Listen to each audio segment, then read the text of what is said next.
Good day, ladies and gentlemen, I'm Briareos Kerensky and welcome to the second part of Crimson Shadows, my Senran Kagura retrospective. In the previous chapter we left Senran Kagura riding an unexpected wave of success in Japan, and the rest of the world finally joining in on the fun after a year-long wait. Senran Kagura wasn't idling in Japan though, with a mobile game, subtitled New Wave, debuting on November 28, 2012. It lasted for nearly 8 years before shutting down in October 2020. For a mobile game, that's quite an achievement, especially when it had to share the spotlight with a second mobile game, Shinobi Masters Senran Kagura New Link, that's a mouthful, from November 2017 onwards. Unfortunately, due to the nature of mobile games, once the service stops, the game is no longer available, so I cannot comment on New Wave. I'd like to show some footage here, but none of the YouTubers I contacted for using their videos replied, so I have to use screenshots instead, and I'll leave a couple of links in the description.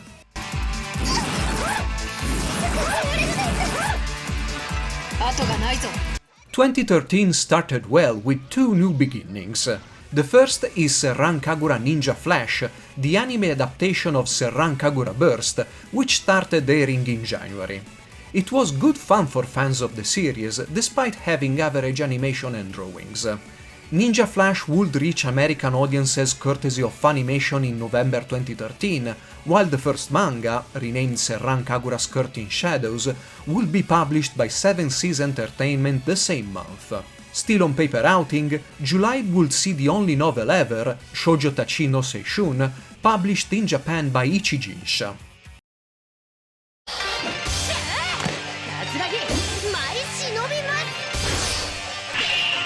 The second new beginning are the Versus games, exclusive to Sony consoles and PCs.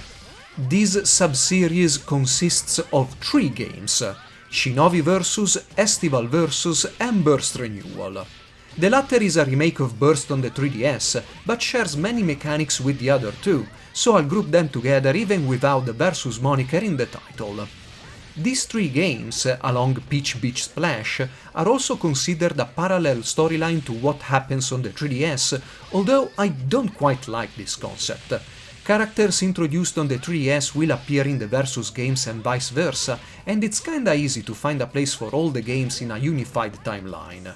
But either way, this is how Takaki sees Senran Kagura, so I cannot really say anything else.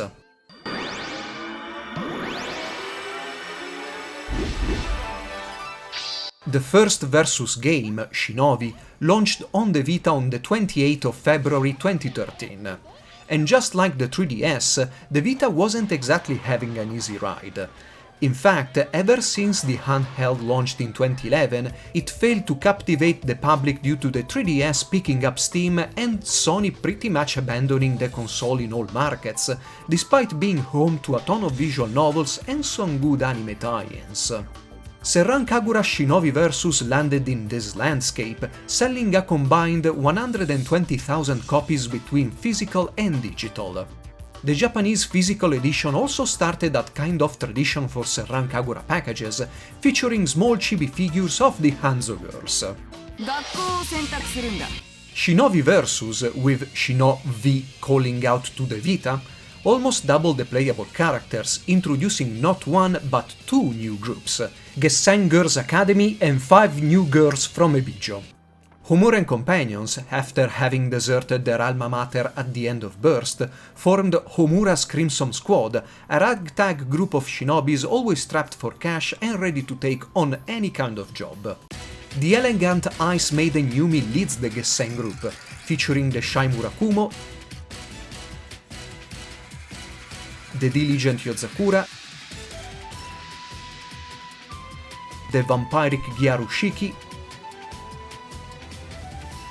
and the sweet-loving Minori. Ebijo is represented by Imu, Murasaki, Ryobi, Riona and their leader Miyabi. Imu and Murasaki are sisters, like Ryobi and Riona. The latter pair are of particular interest, first because Ryobi is a candidate for second best girl in the series, then due to their backstory. The two sisters were part of Gessen, but joined Hebijo to avenge their older sister Ryoki, who was killed by an unwilling Miyabi. Shinovi, Tenshin!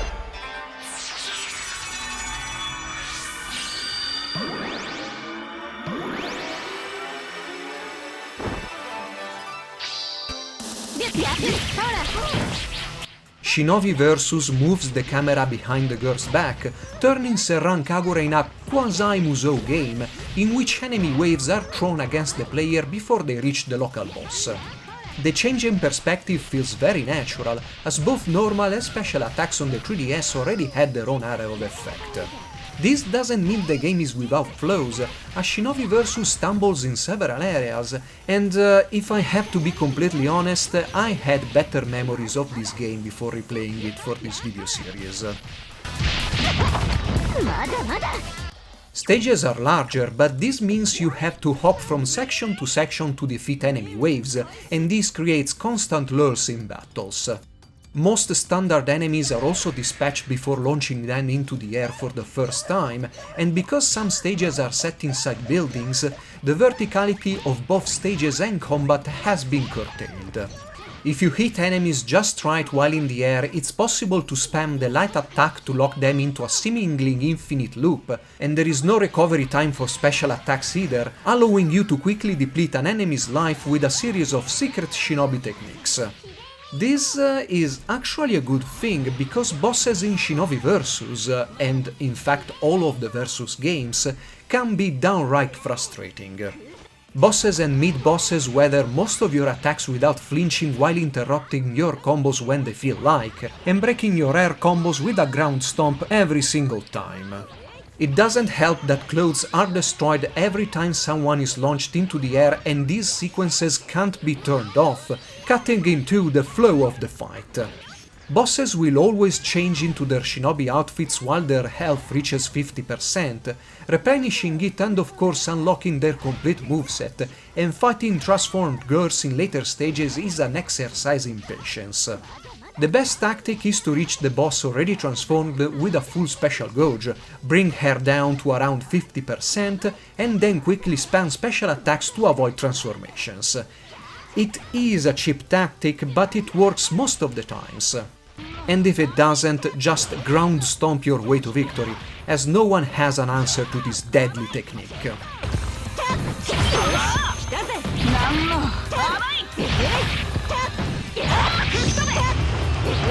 And one thing I will always rant about in Versus games is the camera.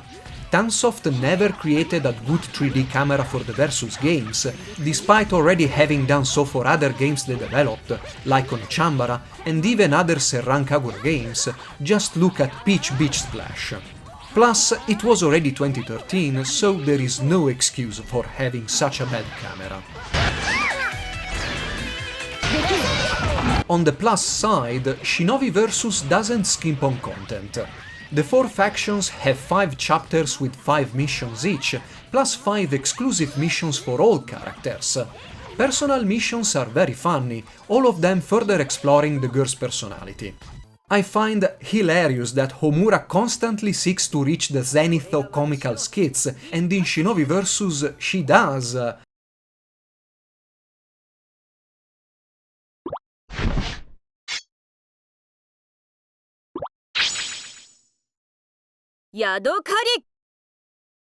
According to her. And this will be recalled in pretty much all games after. There is also multiplayer, a first for the series. Unfortunately, the scene on the Vita is pretty much dead, but I do remember Marvelous publishing a good number of balance patches trying to give all characters equal footing, although I also remember Mirai being one of the strongest characters because she could pin down everyone from afar. Another first in the series is the ability to strip someone completely naked by finishing an opponent with a special attack. Naughty parts will be covered by that character's SD face or by magical rays of light. Shinovi Versus would arrive in America and Europe in October 2014, once again thanks to Exceed and Marvelous. The American limited edition, while not as grand as the Japanese, featured an artbook, a soundtrack CD and a reversible cover. Next up is Estival Versus, for which we have to jump forward to March 2015. The game was published for Vita and PS4, with once again a limited edition featuring different chibi figures depending on the format. Miyabi and crew for the Vita, guest sign girls for the PS4. Estival Versus would grace American and European players in March 2016. Unfortunately, I don't have any of those limited editions, but my used copy of Estival Versus has an Australian case and a European disc. Whatever. And I want to be clear from the start, this is for me the lowest point of the main games. I didn't like the game when it came out, and replaying it now confirmed my dislike for it. There are a number of reasons for this. First, this came out after Senran Kagura 2 on the 3DS. I know I skipped it, but that was a complete redesign of Senran Kagura, while Estival Versus is just happy to elaborate on Shinovi's formula without much success. The addition of offensive and defensive wake-up options, the reinstated verticality in combat and stages, the more numerous enemy waves that allow you to string incredibly long air combos, and the newfound emphasis on air combat are all good, but other changes are not. Stages have multiple levels, which only further reinforce how stupid enemies are and how bad the camera is. It's possible to dodge special attacks with ease, and enemies can escape yours even after being hit once. Enemy Shinobi transformations are scripted, and they can happen in the middle of your combos, without them having to burst or counter in any way. And you face up to 3 bosses at once, often with one long-range character in the back pummeling you, and for whatever reason all ranged attacks now pass through walls and stagger you with just one hit. The new bombs are useless because they have a fixed range and don't track whoever you have locked, and they use the same button as heavy attacks. And I could have shown you all of this, but I already have a review of this game out, so instead I'm showing a collection of creative finishes. These are short stage-dependent cutscenes that happen when you defeat opponents in the right conditions. Unfortunately, this is the only game making use of these. Estival Versus introduces 5 new girls, starting with the 3 Mikagura sisters, Renka, Hanabi and Kafuro. Ryoki, who you might recall being Riona's and Ryobi's dead sister, is the 4th new playable girl, with Asuka's grandmother Sayuri and her alter ego Jasmine completing a new roster. They will appear in just one more console game after this, and will never get their own chibi figures in future limited editions. I find this rather unfortunate because I quite like Renka and Kafuro.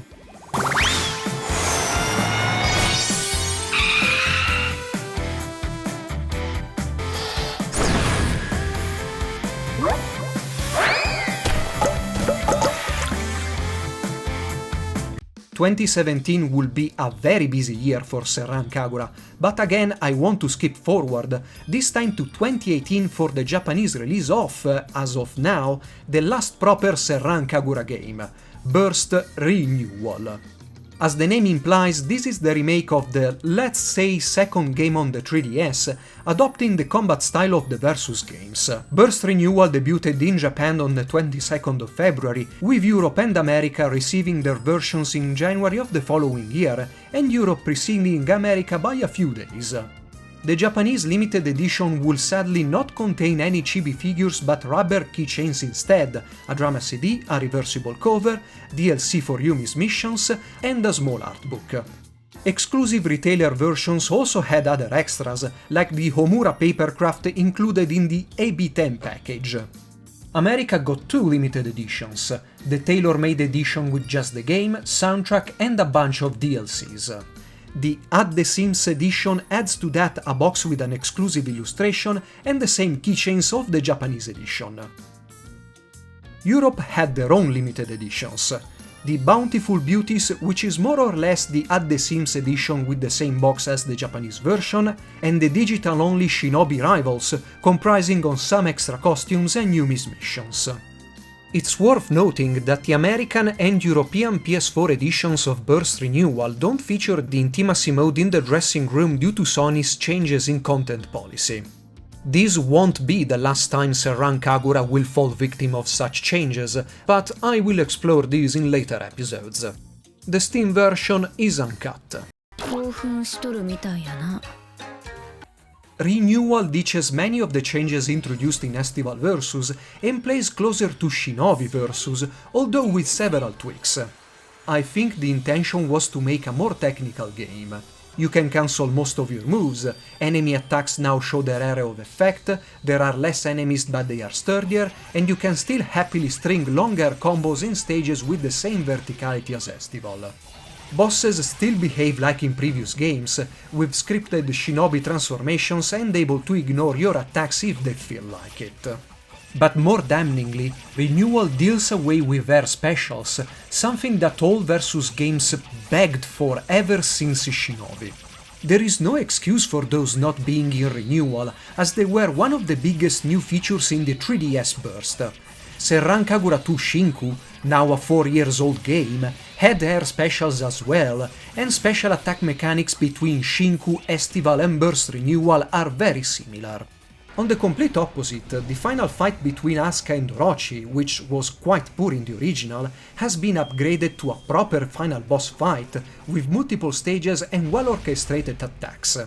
It is the highlight of the game, although it's not quite enough to make the rest interesting.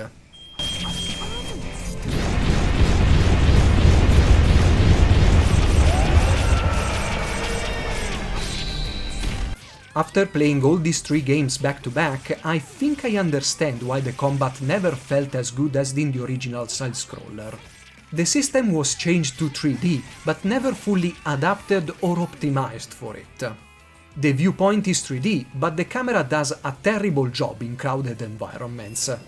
Stages are multi-layered, but enemies can't quite navigate them and there are too many invisible walls.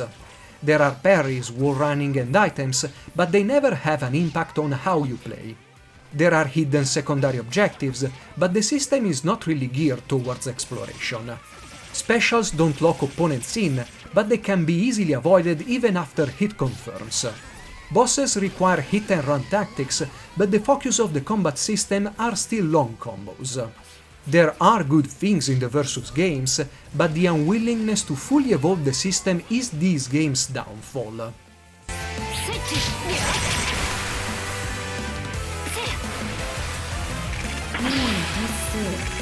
Next time I will explore the games I skipped and be prepared, because what awaits us is quite peculiar. もう終わりか。